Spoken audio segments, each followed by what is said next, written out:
ये cyber fraud है क्या? देखिए, साइबर फ्रॉड एक वो फ्रॉड है जो कि हम ऑनलाइन प्लेटफॉर्म्स पर बिना किसी पब्लिक पर्सन को जाने कर देते हैं, यानी कि ऑनलाइन बैठे हुए हैं। देखिए, साइबर फ्रॉड मूलतः दो तरीके के होते हैं। पहला सोशल मीडिया फ्रॉड्स, जो कि हम इंस्टाग्राम या सोशल मीडिया प्लेटफॉर्म्स पे देखते हैं, उसमें फेसबुक आ गया, उसमें लिंक्डइन आ गया। दूसरा होता है फाइनेंशियल फ्रॉड्स। अगर हमें इन दोनों फ्रॉड्स के बारे में बहुत अच्छी अवेयरनेस है तो मैं आपसे ये बताना चाहूँगा, शायद हमारे साथ कभी फ्रॉड हो ही नहीं। देखिए, सोशल मीडिया जो फ्रॉड्स है उसमें मैं आपको बताऊं, उसमें हमेशा आपका जानकार ही उसके पीछे होगा, क्योंकि हमारी फ्रेंड लिस्ट में एग्जैक्टली बिल्कुल होंगे। और उसका मेन मकसद है जस्ट टू डिफेम यू।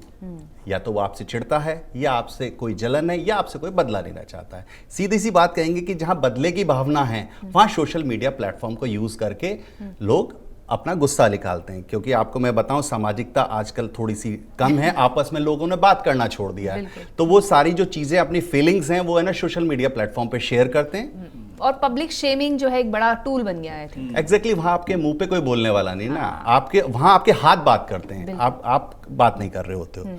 दूसरा है फाइनेंशियल फ्रॉड। देखिए, जो ये फाइनेंशियल फ्रॉड है ना, यहां एक थोड़ा सा दिक्कत है कि यहां पर हमारे पैसे जाते हैं, हमारी जिंदगी की वो कमाई चली जाती है जो हमने बहुत मुश्किल से कमाई होती है। लेकिन मैं आपको बताऊं, उसको सुरक्षित करने के लिए ना हमारे पास सिर्फ बहुत ही अच्छा तरीका है। Cyber fraud, financial cyber fraud से बचने का सिर्फ एक ही तरीका है। फ्रॉडस्टर्स को चाहिए आपका ओटीपी। ओटीपी कौन सा? बैंक ट्रांजैक्शन का ओटीपी। इंडिया में जो बैंक प्रणाली है उसमें कभी भी ओटीपी के बिना आपका कोई ट्रांजैक्शन हो ही नहीं सकता। ये आप सोचिए, अब जब हमें ये चीज पता चल जाए कि भाई ओटीपी को मेरे को सिक्योर करना है, अब आप उसको सिक्योर करने का आपके पास तो ये कि भाई मुझे वो ओटीपी नहीं देना। लेकिन जो फ्रॉडस्टर्स है वो क्या करेंगे, उस ओटीपी को ग्रैब करने के लिए आपसे 1000 तरीके अपनाएंगे और उसके बाद आपसे ओटीपी कैसे भी लेंगे। उसमें सबसे पहले अब हमें यह पता होना चाहिए कि ओटीपी आते कितने तरीके से हैं। मुझे जहां तक मेरा एक्सपीरियंस है, अभी 50% लोगों को तो यही नहीं पता कि ओटीपी किस तरीके से आते हैं। देखिए, ओटीपी 3 तरीके से आते हैं, मैं आपको बताना चाहूँ। सबसे पहले आता है आपके फोन पे जो नॉर्मल एसएमएस आया, दूसरा आएगा जीमेल पर, और तीसरा आता है ऑन कॉल। जी, व्हाट्सएप पे भी कई बार। जी नहीं, व्हाट्सएप पे बैंकिंग ट्रांजैक्शंस का ओटीपी कभी नहीं आएगा, वो कभी नहीं आएगा। अच्छा, अब आप एक चीज देखिए, ये 3 तरीके हैं। अगर आपने अपना एसएमएस सिक्योर कर लिया, ओटीपी आपका वहां सिक्योर है कि भाई आपका कोई वो ना ले। दूसरा, अगर आपने जीमेल बहुत अच्छे से सिक्योर कर रखा तो वहां पर भी कोई नहीं जाएगा। ऑन कॉल ओटीपी पे क्या होता है, हम अमूमन समझ जाते हैं यार कौन बोल रहा है, ये ओटीपी क्यों मांग रहा है। तो 3 तरीके में से एक तरीका तो ऑटोमेटिक सिक्योर है, क्योंकि वहां पर हमारा दिमाग काम करता है, यार कॉल आया, ये मेरा ओटीपी क्यों मांग रहा, तो मैं अवॉइड कर देता हूं उसे। अब रहते हैं 2। अब वहां पर दिक्कत क्या है, वो आपसे इंटरेक्ट ऐसे नहीं होंगे। वहां पर चालू हो जाता है काम कि just let's hack the phone.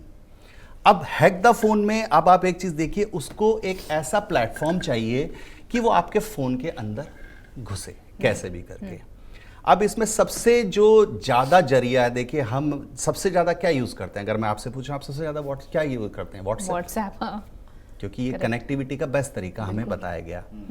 लेकिन उस व्हाट्सएप पे क्या आएगा क्या नहीं आएगा, हमें आदत पड़ चुकी है just to scroll it, just to click it. जी। जब आप क्लिक कर रहे हो तो आप ये नहीं सोच रहे कि इसके अंदर कोई मैलिशियस अटैक तो नहीं है या कुछ नहीं है। ठीक है, जिसे हम मैलिशियस अटैक में कहते हैं एपीके फाइल्स, है ना, एंड्रॉइड पैकेट कहते हैं हम उसे।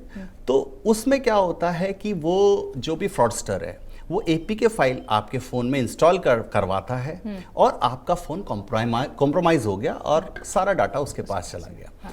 अब कुछ लोग ये कहते हैं कि जी उसका, और वो कॉम्प्रोमाइज़ होने के बाद क्या होता है, डाटा आपका कॉम्प्रोमाइज़ होता है और वहाँ पर आपकी बैंकिंग डिटेल्स हो गई या कुछ भी हो गई, या एक एसएमएस फॉरवर्ड का एक और एपीके आ जाता है और आपका फॉरवर्ड चला गया वहाँ पर। हाँ, वो चला गया। अब कुछ लोग कहते हैं कि मैंने तो पासवर्ड दिया ही नहीं था। भाई, पासवर्ड आपने नहीं दिया, लेकिन जो आपने वो क्लिक किया, आपको वहां की वो अवेयरनेस नहीं थी कि वो किससे रिलेटेड था। जी, ठीक है, तो मैं यहां पर सबसे पहले कहना चाहूंगा कि सोच समझ के क्लिक करो सबसे पहले कि व्हाट इज दैट, कि भाई मैं जो क्लिक कर रहा हूं उसके बारे में मुझे इंफॉर्मेशन है या नहीं। अब आपका कोई ट्रांजैक्शन हो गया, ट्रांजैक्शन के बाद अरे मेरे तो पैसे निकल गए, पैसे कैसे निकले वो आप मेरे अब जैसे हमारे पास कंप्लेनेंट्स आते हैं कि सर मैंने तो ओटीपी दिया ही नहीं। हाँ आपने ओटीपी नहीं दिया, आपसे ओटीपी ले लिया गया। करेक्ट। ठीक है, अब कह रहा सर ऐसे तो होता ही नहीं है, एसएमएस तो मेरे पास आया ही नहीं। हम उन्हें दिखाते हैं कि एक उसमें जो एपीके फाइल इंस्टॉल्ड है उसमें कैसे जाके आपके एसएमएस सेंटर जो होता है उस पे उसने अपना नंबर एसएमएस फॉरवर्ड कर दिया और वो उनके पास जा रहा है। अगर आप ये वीडियो YouTube पर देख रहे हैं तो हमारे चैनल को सब्सक्राइब कर बेल आइकन दबाएं और Facebook पर देख रहे हैं तो हमारे पेज को लाइक करें।